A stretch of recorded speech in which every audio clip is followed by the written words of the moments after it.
The sky hung low over Cassino that morning, a gray ceiling broken by the sound of mortars. February 1944. The kind of cold that settled into your bones and stayed there, mixing with the exhaustion until you couldn't tell which was making you shake anymore. The mountains rose up ahead like broken teeth, and somewhere up there, beyond the mud and the smoke and the shattered olive groves, sat the monastery. White stone against winter sky. It looked peaceful from a distance. It wasn't. Private William Carter had stopped believing in peaceful things 3 months ago. He crouched in a crater that had been a farmhouse basement the day before. The SCR 300 radio strapped to his back like a metal coffin, its weight familiar now, almost comforting. 23 years old. Farm boy from Madison County, Indiana. The kind of quiet kid who could fix a tractor engine by sound alone, who'd spent his teenage years taking apart crystal radio sets at the kitchen table while his mother worried he'd never talk to girls. He'd talked to a girl once. Her name was Sarah. She'd written him 4 letters. He kept them folded in his helmet liner, wrapped in waxed paper to keep the mud out. The radio hissed and crackled, static like rain on a tin roof. Around him, what remained of Dog Company's 2nd platoon tried to become part of the earth. 37 men that morning. They'd been 42 at dawn. The mathematics of survival played out in subtractions. William Carter was not born to be a soldier. He grew up on 160 acres of Indiana farmland, where the corn grew tall enough to hide in, and the horizon stretched flat in every direction. His father, Robert, worked the land the way his grandfather had, with patience, with a routine, with the understanding that some things couldn't be rushed. His mother, Mary, taught elementary school in town and worried constantly that her only son would grow up without ambition. She needn't have worried. Bill had ambition. It just wasn't the kind she recognized. While other boys played baseball in summer fields, Bill sat in the barn with salvaged radio parts spread across a workbench his uncle had built. His uncle, Thomas, ran a radio repair shop in Indianapolis. Summers, Bill would take the Greyhound bus north and spend entire weeks in that back room, learning to read circuit diagrams like sheet music, understanding that electricity was just another language if you paid attention. By 16, he could diagnose a dead radio by the sound it made when you turned it on. By 18, he was building his own receivers, pulling in stations from Chicago, St. Louis, sometimes even Kansas City on clear nights. He'd sit on the farmhouse roof with his headphones on, notebook in his lap, logging signals and frequencies and the peculiar magic of voices traveling through invisible waves. He didn't join the army because he wanted to fight. He enlisted in 1942 because the draft was coming anyway, and because the recruiter mentioned something about Signal Corps training. Bill figured if he had to go to war, he might as well do it with a radio. The army taught him discipline. They taught him how to march, how to salute, how to keep his boots polished and his bunk tight. But they didn't teach him anything about radios he didn't already know. By the time he shipped out to North Africa, then Sicily, then up through Italy, he'd become the guy his unit relied on when communications failed, which was often. He'd seen men die. Too many. His first week in Sicily, a mortar landed 10 feet from where he was crouched, setting up an antenna. The blast killed the lieutenant standing next to him and left Carter with ringing ears for 3 days. In the mountains north of Naples, he'd watched a sniper take out the company radio operator, a kid from Ohio named Miller, who'd been talking about his girl back home mid-transmission. After that, Carter had stopped talking about home, stopped talking much at all. Other soldiers called him the Ghost, not because he was spooky, but because he moved quietly, spoke rarely, and seemed to disappear into the background during downtime. But when the radio crackled to life or went silent when it shouldn't, everyone looked to Carter. He was good at his job. Observant. Careful. The kind of soldier who followed orders because orders were the only thing keeping chaos at bay. He didn't think of himself as smart, just patient. And in a war where most men learn to react with speed and violence, Carter had learned to react with thought. That morning in the crater outside Cassino, with the radio hissing static and the German mortars walking closer, Carter was thinking, trying to piece together why Battalion had gone silent, trying to understand the shape of the battle from fragments of sound and absence. He was good at patterns, always had been. Back home, he could predict rain by the smell of the air and the behavior of the cattle. Could tell when a tractor engine was about to fail by a change in pitch most people couldn't hear. Now, he was trying to read a battlefield the same way.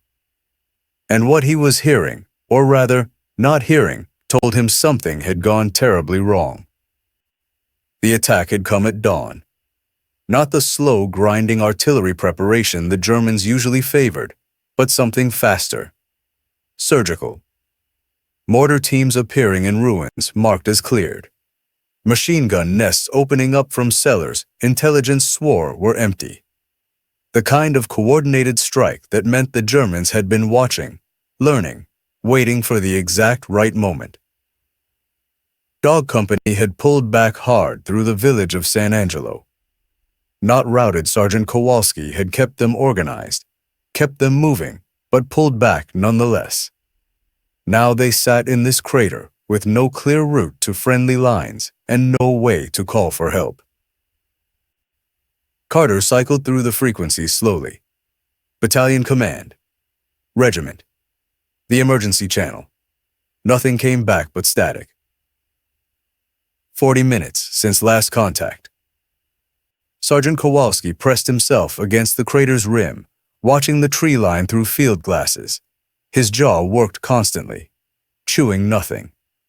A nervous habit. Anything? His voice was hoarse. Carter shook his head. Dead air, Sergeant. Try regiment. Been trying. Nothing on any channel. Kowalski lowered the glasses. 31 years old with eyes that looked 50. How long? 43 minutes since last contact. The number hung there. In 43 minutes, the world had tilted sideways. The German counterattack had split American units, cut communication lines, turned what should have been a coordinated defense into isolated pockets of men trying not to die. A shell screamed overhead, impacting somewhere west. Dirt rained down. Someone in the crater, Private Delaney, the kid from Boston, made a sound halfway between a laugh and a sob. No one looked at him. They'd all made that sound eventually. We can't sit here, Kowalski said. They'll bracket us. Carter knew he was right. The Germans were methodical. They'd find the range, and then this crater would become convenient graves. But moving without orders, without communication, without knowing where the line was, that was how you walked into ambushes. That was how entire platoons disappeared. Need to know where the rest of the battalion is, Carter said. Well, Bill, you're the radio wizard. Make it happen. It wasn't cruel, just tired. They were all tired. Carter cycled through frequencies again, listening for any variation in the static, any pattern. The SCR 300 could transmit and receive on 40 channels between 40 and 48 megahertz. Most would be empty. But Allied units had their assigned channels, rotating on a schedule that changed every 72 hours. If he could find anyone, any unit, they could relay up the chain. He stopped at 46.2 megahertz. Something there. Not speech, but not pure static either. a rhythmic pulse underneath the noise, like a heartbeat heard through water. Carter's hand moved to his message pad. Pencil ready. The rhythm resolved into something recognizable. Morse code, faint, distorted, but definitely code. He transcribed automatically. 30 seconds. Then the signal faded. He stared at what he'd written. The letters made no sense. Random groupings, either corrupted or encrypted. Probably encrypted. His stomach went cold. He cycled to 46.4 megahertz. Another signal, stronger. Voices, speaking German. Carter didn't speak German. Maybe 20 words. Things you learn from prisoners. Halt, schnell. The vocabulary of surrender and urgency. But he knew the sound of German radio protocol. The clipped efficiency. The way their operators identified themselves. He'd heard enough intercepts during training. This was a German command net. He turned the dial slowly, mapping the frequencies. At 46.6, more German. At 46.8, another Morse signal with that same wrong rhythm. They were talking to each other. Multiple stations. Coordinating. "Sergeant," Carter said, keeping his voice level. "I found something. German net." Kowalski turned. "You sure?" "Positive. Multiple frequencies. Active traffic. Close enough for clear signal." "Can you tell what they're saying?" "Not without a translator." Carter paused, listening. "But there's a lot of it. More than patrol chatter. This is operational traffic." The men in the crater had stopped their private conversations. They were listening now, reading Carter's face the way infantry learned to read danger. A changed wind. A bird going silent. The radio operator's expression shifting from concentration to concern. "Could be planning another push," Kowalski said. "Or pulling back. No way to know." But Carter was thinking. The Germans were transmitting freely. That meant they thought they had operational security. That meant they didn't know Dog Company was sitting here with a working radio, listening. That meant Carter had information they didn't know he had. Another transmission on 46.6, longer this time. Young voice, urgent, lots of numbers. Then a different voice, older, authoritative, giving orders. And then a word Carter recognized. Einkreisen. He'd heard it in a training lecture. Encirclement. The thing the Wehrmacht did beautifully. Pin from the front. Flank from the sides. Close the circle. Destroy everything inside. Carter's hand froze on the dial. They weren't planning another push. They were planning to surround someone. And if Dog Company could hear them clearly, that meant they were sitting right in the middle of the operational area. "Sergeant," Carter said carefully, "I think we have a problem." He explained. Kowalski listened with the focused intensity of a man who'd survived by taking radio operators seriously. When Carter finished, Kowalski was quiet. Then, "You're saying they're setting up an encirclement?" "I think so." "On us?" "On somebody. We might just be in the way." Kowalski looked at the map. At his platoon. 37 lives. His responsibility. "We need to warn Battalion." "I can't reach Battalion." "Then regiment. Division. Somebody." Carter had been trying for over an hour. The American communication network in this sector had collapsed. Radio waves didn't care about urgency. They bounced off mountains, got absorbed by ruins, died in the smoke and interference of a battlefield. "I can keep trying," Carter said. "Try anyway." So he tried, called out on every frequency, used every call sign he knew, his voice getting hoarse. Nothing came back but static. 30 minutes passed. The light shifted. Someone ate sea rations without tasting. Someone else cleaned his rifle for the third time. Kowalski sent 2 men to scout south, see if there was a route out. And Carter kept listening to the German net. He started recognizing voices. The young one on 46.6 was a radio operator, handling traffic for what sounded like a mechanized unit. The older voice was definitely an officer, calm, precise. There was a third station that only transmitted occasionally. Terse messages the others acknowledged immediately. Higher authority. Someone important. Carter wished he spoke German. Wished he'd paid more attention in intelligence briefings. Another transmission. The young operator. Rapid fire. Coordinates. Carter pulled out his map. Tried to estimate. The positions being discussed seemed to be north and west of Dog Company's location. Multiple units. Moving. Then the older officer's voice. Speaking slowly. Giving instructions. Carter caught another word. Angriff. Attack. And then a time. Even through the language barrier, military time was clear. 2000 hours. 8 p.m. That gave them 9 hours. 9 hours until the Germans launched whatever they were planning. 9 hours to get out or warn someone or do something other than sit here and wait to be surrounded. The scouts came back. The news wasn't good. Southern route was covered by German positions. Eastern route was open ground for 300 yards. West was where the attack had come from. North was German territory.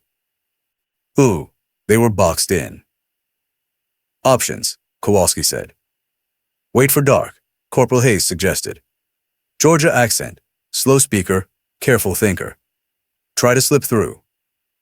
With 37 men, they'd hear us. Dig in. Make them pay. They'll go around us. We'll be trapped anyway. What about the radio? This from Private First Class Ortiz. Quiet kid. Engineering student before the draft. Can't we boost the signal? Carter had thought about it. Not without external power. The terrain's killing us. We're in a valley. Signal's not getting out. So we're stuck. The word hung there. Stuck. Surrounded. Cut off. Kowalski made his decision. You could see it happen. Shoulders setting. Jaw stopping. We move at dusk, south by southeast. Try to punch through before they're set up. It's not good, but it's all we have. No one argued. Carter nodded and went back to monitoring. It had become almost hypnotic. The rhythm of voices speaking words he didn't understand. The pulse of an army talking to itself. More coordinates, more movement reports, Germans positioning units, establishing fields of fire, preparing logistics. The pieces of an encirclement sliding into place. And then, at 13:47 hours, something changed. A new voice appeared. Not German. American. Carter almost missed it. But there it was, faint, distorted, transmitting on 46.8 megahertz. Any station. This is Red Dog 3, requesting immediate fire support. Coordinates. The signal broke up. Static swallowed it. Carter's hand flew to the dial, trying to lock it in. Gone. His heart hammered. That was an American unit. Red Dog 3. He didn't recognize the call sign. Not from his battalion. Maybe not his regiment. But definitely American. Definitely in trouble. Definitely calling for artillery on a frequency they thought was clear. It wasn't clear. The Germans were monitoring it. Carter knew this with sick certainty because the German net had gone silent. Complete radio silence. The kind that meant someone was listening. Triangulating. Identifying a target. What? Kowalski had seen Carter's face change. American unit. Transmitted on a frequency the Germans are monitoring. They just gave away their position. Jesus. Can you warn them? Carter switched to the frequency they should have used and transmitted. Red Dog 3, this is Abel Baker 6. You are transmitting on compromised frequency. Switch to static. No acknowledgement. He tried again. Nothing. The German net stayed quiet. Carter felt something shift in his chest, the helplessness of seeing disaster coming and having no way to stop it. Somewhere out there, an American unit thought they were safely calling for support. They had no idea they just told the Germans exactly where they were. The pieces clicked together. The German operation wasn't random. They'd been listening to American radio traffic, exploiting compromised frequencies, using Allied communications against them.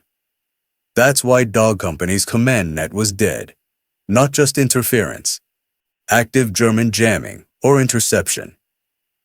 The Wehrmacht had been watching, learning, waiting.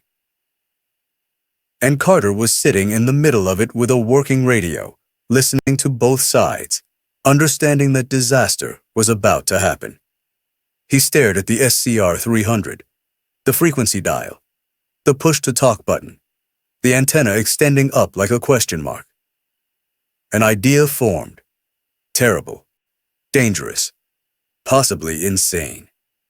Sergeant, Carter said slowly, I need to think through something. Think fast. We're moving in 4 hours.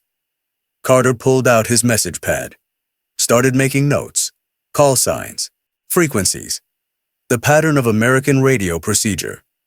He'd been listening to it for months, had internalized the rhythm of how American units talk to each other, the formal cadence, the specific formats for requesting support, acknowledging orders, reporting positions. He could mimic it. He knew he could. If he could mimic an American transmission, if he transmitted on frequencies the Germans were monitoring, if he could make them believe those transmissions were real, he could feed them false information. The Germans were using American communications to plan their encirclement. But what if the information they heard was wrong? What if American units started reporting positions they weren't in, requesting support for empty sectors, acknowledging orders that were never given? It would be chaos, confusion. The German operation was based on intelligence they believed was accurate. Corrupt that intelligence, and the operation fell apart. Or it worked anyway, and Carter had just committed violations of radio procedure that would end his career. Potentially endangered American units with false information. This wasn't a decision one private was supposed to make. This was the kind of thing you cleared with battalion, with regiment, with intelligence officers. Except battalion was unreachable. Regiment was silent. Intelligence officers were somewhere else. Sometimes the chain of command broke. Sometimes you had to decide for yourself. Sergeant, Carter said, I think I can do something, but it's irregular. Kowalski looked at him with those ancient eyes. How irregular? Carter explained. The German net, the compromised frequencies, the possibility of feeding false information, the risks. When he finished, Kowalski was quiet. You're talking about impersonating command, he finally said. Yes. Broadcasting false orders. Information, not orders. Misleading reports. That's not authorized. No. Could cause friendly fire. Could get people killed. Could save people too. Kowalski's jaw worked. He looked at the map, at his platoon. Risk versus reward. Protocol versus survival.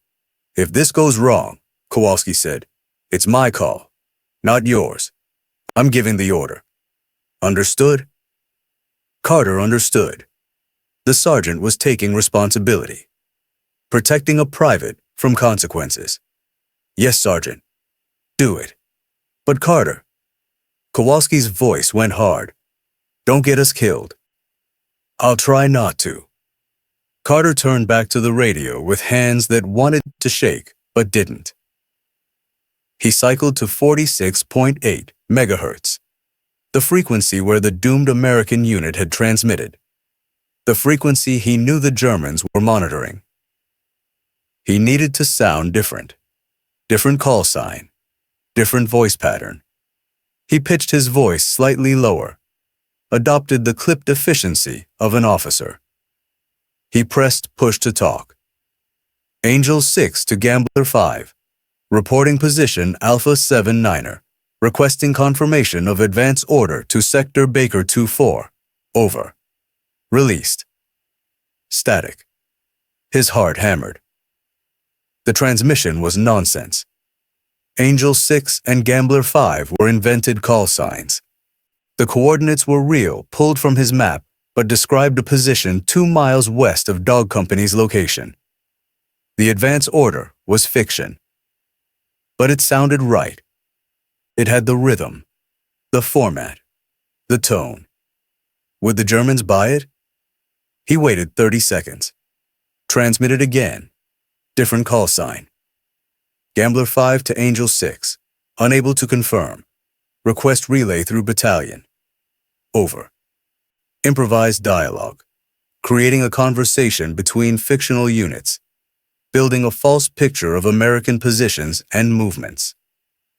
He was gambling that the Germans would hear these transmissions, plot them on their maps, adjust their encirclement to account for American forces that didn't exist. Over the next hour, Carter created a ghost army. He broadcast intermittently, never too frequently, spacing transmissions the way real units would. Different call signs, different voices when he could manage it. Reports of positions, requests for support, acknowledgments of orders. Each transmission carefully crafted to sound authentic while feeding false information into the German intelligence picture. He reported American units to the west, pulling German attention away from Dog Company's actual position.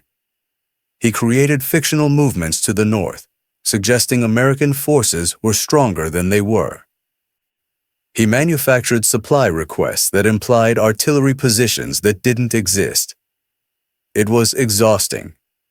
Each transmission required complete concentration, getting the tone right, the format perfect. One mistake, one detail that sounded wrong, and the Germans would realize they were being deceived. He repositioned after every few transmissions, moving around the crater, not far. 10 yards here, 20 there, using different angles for the antenna, making it harder for German direction-finding equipment to pinpoint him. His crew watched in silence, understanding what he was doing, understanding the risk. At 14:30 hours, Carter transmitted a false fire mission request. American artillery supposedly preparing to strike coordinates that would actually hit empty ground. But the Germans didn't know that. At 14:45, he reported a platoon movement that suggested American forces were pulling back to the east, away from where Dog Company was actually trapped. At 15:02, he created an entire fictional conversation between a company commander and battalion headquarters, discussing reinforcements that weren't coming, supply routes that didn't exist. He was painting a picture, a false landscape of American positions and intentions, and he was broadcasting it on frequencies the Germans were monitoring, knowing they'd be incorporating this intelligence into their operational plans. The German net had come back to life. More traffic now, more urgent. Carter listened carefully. He couldn't understand the words, but he could hear the tone changing. Uncertainty. Questions. His deception was working. Somewhere in a German headquarters, officers were looking at maps covered in false position reports, trying to reconcile what they were hearing with what they thought they knew, adjusting their encirclement plan to account for American units that existed only in radio waves. At 15:30, Carter paused. His voice was getting hoarse. His hands were shaking from adrenaline and exhaustion. Kowalski crouched next to him. Is it working? I think so. The German traffic pattern changed. They're reacting to something. To you. To what they think is real intelligence. Kowalski was quiet. Then, how long can you keep this up? As long as I need to. But Carter didn't know if that was true. His throat hurt. His mind was getting fuzzy. Creating believable transmissions required focus, and focus required energy he didn't have. He took a sip from his canteen. The water was cold. It helped. At 15:47, he transmitted again. This time reporting fictional enemy positions. Americans supposedly spotting German units in locations they weren't, creating confusion on both sides of the equation. The beauty of it was, the Germans couldn't verify without breaking radio silence or repositioning their own units. They had to trust their intercepts, had to believe that what they were hearing was real. And Carter was making it sound very real. By 1600 hours, the German net had become chaotic. Carter couldn't understand the words, but he could hear the difference. More stations transmitting. Overlapping traffic. The disciplined efficiency from earlier had degraded into something looser, more reactive. They were confused. One transmission came through clearly.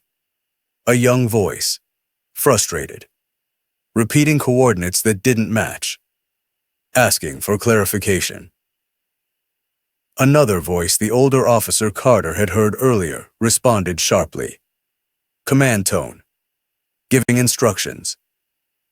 But underneath it all, Carter could hear uncertainty. He'd done what Ray Thompson had done in the Ardennes. Not with artillery shells, but with information, creating the illusion of a larger force, making the enemy see threats that didn't exist. The Germans believed they were intercepting real American communications.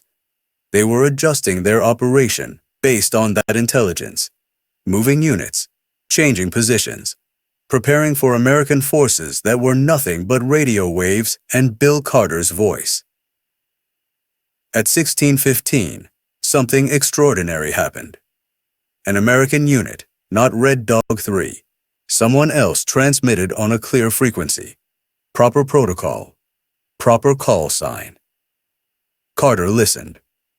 They were reporting contact with German forces in a sector that Carter had falsely reported as containing American positions. The Germans had moved units based on Carter's deception. And now they'd made contact with real American forces they hadn't expected to find there. The false intelligence had created a real engagement. Carter felt sick. He'd wanted to disrupt the German operation.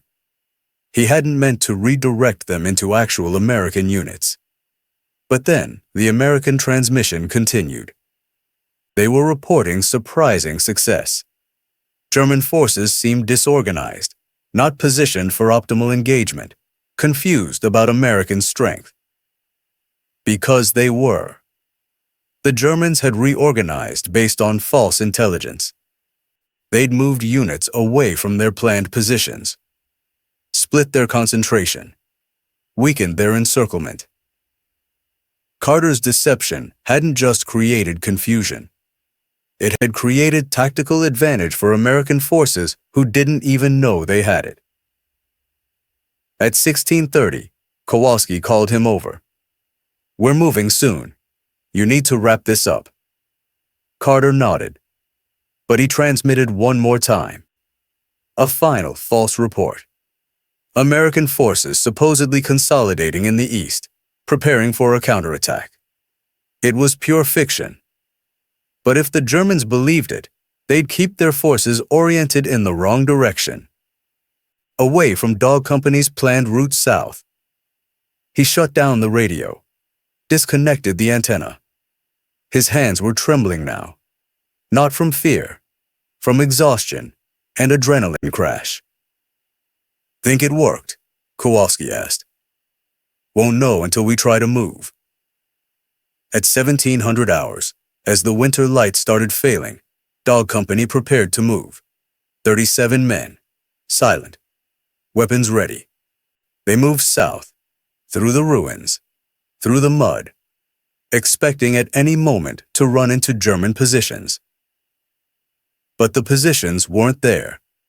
The kill zones that should have been established were empty. The encirclement that should have been closing was loose, disorganized. They moved for 2 hours before making contact with Easy Company, made it back to American lines with 0 additional casualties. The operation Carter had spent an hour disrupting with false radio transmissions had fallen apart. Not completely, not catastrophically, but enough. Enough to save 37 men. For 72 hours, Carter expected to be arrested. After they reached friendly lines, after debriefing, after filing reports, he sat in a supply tent and waited. He disobeyed protocols, broadcast false information, impersonated command authority. The military had rules, and Carter had broken them. His company commander, Captain Miller, a former schoolteacher from Vermont, read his report twice, then looked at him with an expression Carter couldn't read. "You understand what you did?" "Yes, sir." "Broadcasting false information on compromised frequencies, impersonating American units, creating fictional reports." "Yes, sir." "Without authorization." "Correct, sir." Miller was quiet. Then, "Wait outside." Carter waited. 4 hours. Long enough to imagine courts-martial. Long enough to imagine prison. Long enough to wonder if he'd destroyed his own life trying to save others. But then something unexpected happened. An intelligence officer arrived, captain from division headquarters, brought a translator, a sergeant who spoke fluent German. They wanted to interview Carter, not about punishment, about methodology. They'd captured German radio logs, documents from a headquarters overrun 2 days later. And those documents told a story. German intelligence had indeed been monitoring American frequencies, building operational plans based on intercepted communications, preparing an encirclement that would have trapped multiple American units. But something had gone wrong with their intelligence. American positions they thought were confirmed turned out to be empty. Units they thought were weak turned out to be prepared. Movements they thought they understood turned out to be unpredictable. Their operation had fallen apart. Not completely, but enough. And the German logs kept referencing anomalous radio traffic on February 15, 1944, between 1347 and 1630 hours. Transmissions that seemed authentic but led to false conclusions. The intelligence officer looked at Carter. "That was you." Not a question, a statement. Carter nodded. "You created fictional American units, reported false positions, generated fake traffic patterns." "Yes, sir." "Without authorization." "Yes, sir." The intelligence officer was quiet. Then he smiled. Not a big smile, just a slight upturn at the corners of his mouth. "Son, you just taught us something we didn't know could be done." Carter didn't understand. "Sir?" "Radio deception. Active countermeasures. We've been thinking about it theoretically. You did it practically. In combat. Under pressure. Without training. I just didn't want to die listening to silence, sir." The intelligence officer nodded. "Fair enough. But what you did, the methodology, the execution that's worth studying." No court-martial came. No reprimand. Instead, Carter was quietly reassigned, not as punishment, as resource.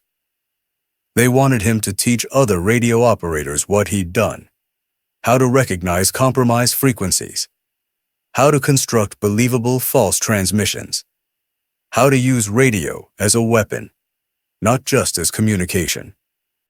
Captain Miller approached him one evening. "You know, Carter, I was ready to recommend disciplinary action." Carter looked up. "Why didn't you?" "Because I read the casualty reports from the units that should have been encircled. 0 losses. They don't know you exist. They don't know what you did. But they're alive." Miller paused. "Sometimes rules exist to prevent chaos. Sometimes breaking them prevents something worse. You made a judgment call. It could have gone badly. It didn't." Carter didn't feel like a hero. He felt like someone who'd gotten lucky, who'd gambled with lives and happened to win. But war doesn't always punish disobedience. Sometimes it learns from it. Carter never asked to be remembered. After Cassino, he participated in the advance north through Italy, Rome, the Gothic Line, always as a radio operator, always careful, always following orders. Except that one time. He received no medals, no commendations. His name appeared in exactly 3 classified documents: intelligence reports analyzing German communication vulnerabilities, studies on active radio countermeasures, a technical bulletin on field improvisation in signal operations. Years later, after the war, those documents were declassified, buried in archives, read by almost no one, except military historians and signals intelligence officers, and a new generation of radio operators learning that communication wasn't just about transmission and reception. It was about understanding what the enemy heard and what they believed. The concept had a name eventually: tactical communications deception. The case study they used: a single engagement outside Cassino, Italy, February 15, 1944. They showed frequency logs, transmission patterns, the cascade effect of false information infiltrating enemy decision-making processes. No names were given. The file was unclassified, but buried in technical manuals most officers never read. Still, the students studied it. Because it worked. Because it saved lives. Because it changed understanding of what one radio operator could do. Not through firepower. Through information. Through a willingness to act when orders fell silent. Carter went home to Indiana in 1946. He married Sarah, the girl who'd written him 4 letters and had kept writing for 3 years. They bought a small house outside Madison County, had 2 children, lived quietly. He opened a radio repair shop in town. Carter's Electronics, fixed radios, televisions when those became common. Later, CB radios and early mobile phones. He never talked about the war, not to Sarah, not to his children, not to anyone. But sometimes, working late in the shop, he'd hear static from a partially tuned receiver, that hiss of white noise between stations. And for just a moment, he'd be back in that crater outside Cassino.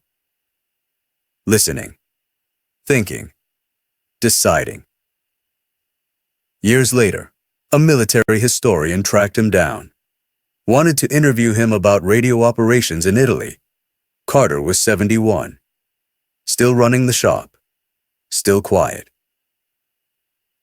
The historian asked about that day. Carter took a long time to answer. "I remember the static," he finally said.